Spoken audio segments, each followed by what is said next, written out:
አንዳንድ ጊዜ መልካም ነገሮችን ስናደርግ ከዛ ሰው መጥፎ ነገር እንጠብቃለን።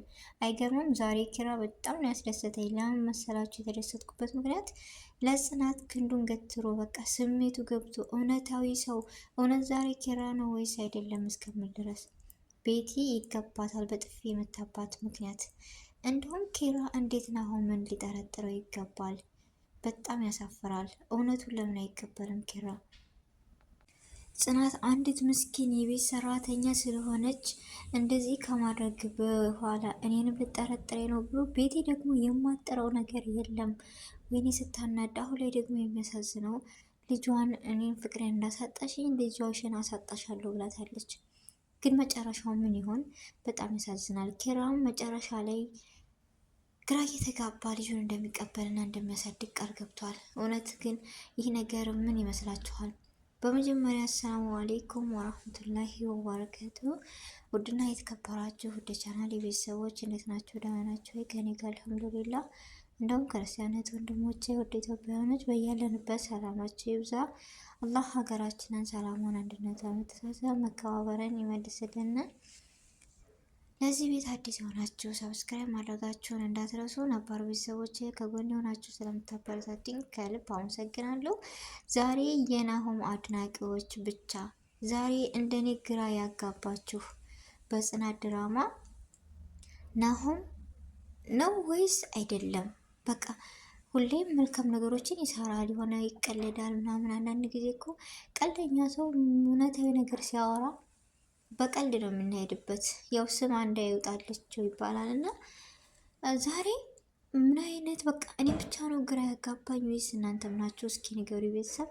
ማለት ለጽናት ተቆርቁሮ እውነታዊ ስሜት እኛ መናገር የምንችለውን ነገር አውጥቶ ስለተናገረ ቤቲን በጥፊ ስላላት ኪራ ደግሞ የአስመሳይና በጣም የሚያናደደው ዛሬ በቃ እስኪ እኔ ዛሬ ናሆምን አደንቀዋለሁ የምትሉ ሁላችሁም ናሆም ዛሬ ትክክልና እውነታዊ ነው። የጽናት እንዳያችሁት አንተ መቀበል ካልቻልክ ልጁ የኔ ነው ጽናትም አስወርደዋለሁ ስትል በፍጹም አይሆንም። እሱ እኮ በጣም መልካምነቱ ታውቃላችሁ። ጓደኛውን ማንነቱን አምኖ እንዴት የኪራን ልጅ ማለት የኔ ልጅ አይደል እንዴ አሳድገዋለሁ አታስወርጅም ብሎ ምናምን ሲከራከር፣ ይሄ ግን እውነቱን ሊቀበል አልቻለም። ለምንድን ይመስላችኋል እውነቱን ሊቀበል አልቻለው? መጀመሪያ ማን ተልከስከሳሉ በስህተት ነው ምናምን እያለ ከመጥፎ ነገር ተጠበቁ የምንባለው ለዚህ ነው። አንዳንድ ጊዜ ሲጠጡም ሆነ ሲሰክሩ ዝሮ መጥፎ ቦታ ስንውል የምናደርገውን አናውቅምና ይህ ነገር ተከሰተ። ከተከሰተ በኋላ ደግሞ ጽናትን በደንብ ያውቃታል። ከሱ ውጭ የትም እንደማከድ ምሩም እየነገረችው ሊያምን አልቻለም። ሶሴ ደግሞ እሱን ለማሳመን የናሆም እንደሆነ ስታርቅ ብቻ ብዙ ነገር ናሆምን የአይኒ ኪራን የግሏ ለማድረግ ምክንያቱም ደስተኛ አይደለችም እና ጥራለች። እንዴት ሶሲን አምኖ ጓደኛውን እኔ እኮ አንዳንድ ጊዜ ከውስጣችን የምናውቃቸውን ሰዎች ጓደኛ ብለን ስንይዝ መቼም ምስጢራችን፣ ማንነታችን፣ ሁሉ ነገራችንን ያውቃል እኮ አንድ ሰው ጓደኛ የምላት የጓደኛ ጸባይ አይጠፋኝም። ስለዚህ በሆነ ነገር ለምንድን ነው የምንቀየረው? በሆነ ነገር ለምንድን ነው በቃ ይህ ነገር ይሆናሉ የማይሆንም ብለን የምንጠራጠረው በዛ ሰው? የጓደኛን ጸባይ ማለት እኮ የኔ ጸባይ ነው። ጓደኛዬ ማለት የኔን ጸባይ የሚያውቅ የኔን ማንነት የሚያውቅ ነው። ስለዚህ እንዴት እንደዚህ ይሆናል?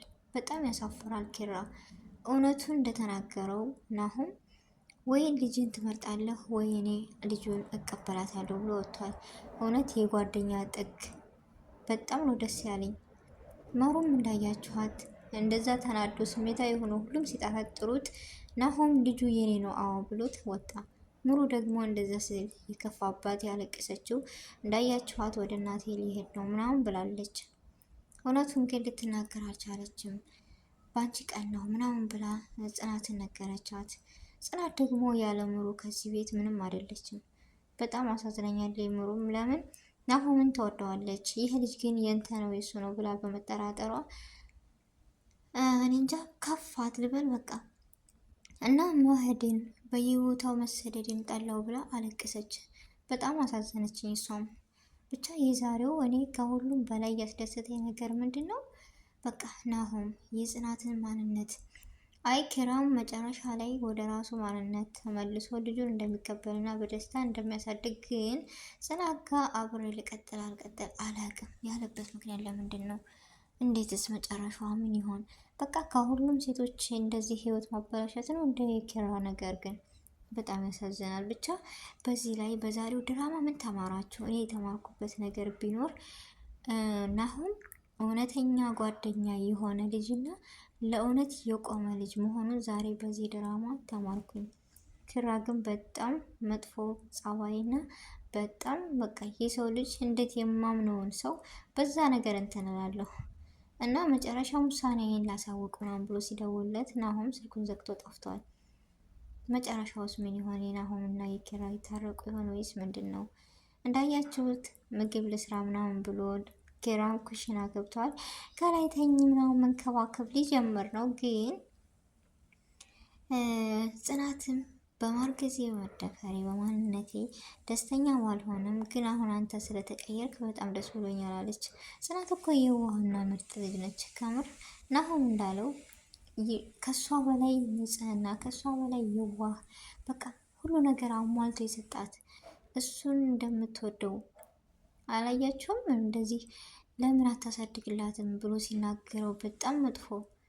ኪራ ማለት እኔ እንጃ ንግግሩ ራሱ የማይችል ንግግር የማይችል እሱም በኮንፊደንስ አሳድግላታለሁ ነው ያለው። ለምን እንደዛ ብሎ መናገር አለበት? ነውር ነው ከምር። እንዴት ለጓደኛ እንደዛ ይባላል? ለሱ ብሎ እኔ የኪራ ልጅ ማለት የኔ ልጅ ነው እያለ ብቻ የጽናት ማንነት እኔ የተማርኩበት ነገር ቢኖር ምን መሰላችሁ ቤተሰቦችን? በቃ ያ ሁሉ በደል ተበድላ ያ ሁሉ ነገር ሆና ዙራ ይቅር ባይነትን ምን አይነት ልቦና ቢኖራት ነው ግን? ምን አይነት ህሊና ቢኖራት ነው? በቃ ተበድላ ተበሳጭታ ተገፍታ ተመታ ሁሉ ነገር ሆና ግን ልቦና በቃ ውስጧ ይቅር ባይነት አለው። መታደል እኮ ነው ቤተሰብ። ይሄ ልቦና ያለው ሰው በጣም መታደል ነው ከምላችሁ በላይ። ለምን መሰላችሁ? አንዳንድ ጊዜ ቂም ልንይዝ እንችላለን በትንሽ ነገር አይደለም በዚህ። እሷ ግን እንኳን ይህ ነገርና ትንሽ ጥቃቅን ነገርና በቃ ይህ ሁሉ ህይወቷ ሁሉ ምስቅልቅል ብሎ ወጥቶ ያላሰበችው ነገር እየገጠማት ዛሬም ነገም በቃ የይቅርታ ህሊኗ ውስጧ ሁሉ ነገሯ በቃ እንጃ በጣም ትዕግስተኛ ልጅ ነች። ወይኔ የሷን ትዕግስት የሷን ማንነት የማይመኝ የለመችም እዚህ ጋር እና ትዕግስትንና ማንነትን በቃ የሆነን ነገር ተበድሎ ይቅር ባይነትን ያስተማረችን ምርጥዬ የጽናት ድራማ በጣም ደስ የሚል ጽናት ማለት ሁሉ ነገር እየደረሰባት በቃ እፍና አድርጋ የምትይዝ ለእሷ ህይወት ለእሷ ማንነት ሳይሆን ለሰው የምትጨነቅ ለሰው ቅን አሳቢ በቃ ይቅር ባይነትን ሁሉ ነገር ያስተማረችን በጣም ደስ የምትል ልጅ ነች። እና የዛሬው ቪዲዮ ይህን ይመስል ነበረ። ውድ ቤተሰቦች በአዲስ ነገር በአዲስ ቪዲዮ እስከምንገናኝ ድረስ ግምታችሁን ሀሳባችሁን እያስቀመጣችሁልኝ ቪዲዮንም ከወደዳችሁት ላይክ ሼር ማድረጋችሁን እንዳትረሱ። አስተያየትም በኮሜንት አስቀምጡልኝ እላለሁ። ውድ ቤተሰቦች ስህተት ካለ እራሙኝ ሁሉን ነገር እና የዛሬው ቪዲዮ እንዳልኳችሁ በዚሁ ያበቃል። በአዲስ ነገር እስከምንገናኝ ድረስ የቀጣይን ክፍል ይዘን እንመጣል። በያለንበት የዓለም ዳርቻ ሰላማችን ይብዛ። አሰላሙ አሌይኩም ወረህመቱላሂ ወበረካቱሁ።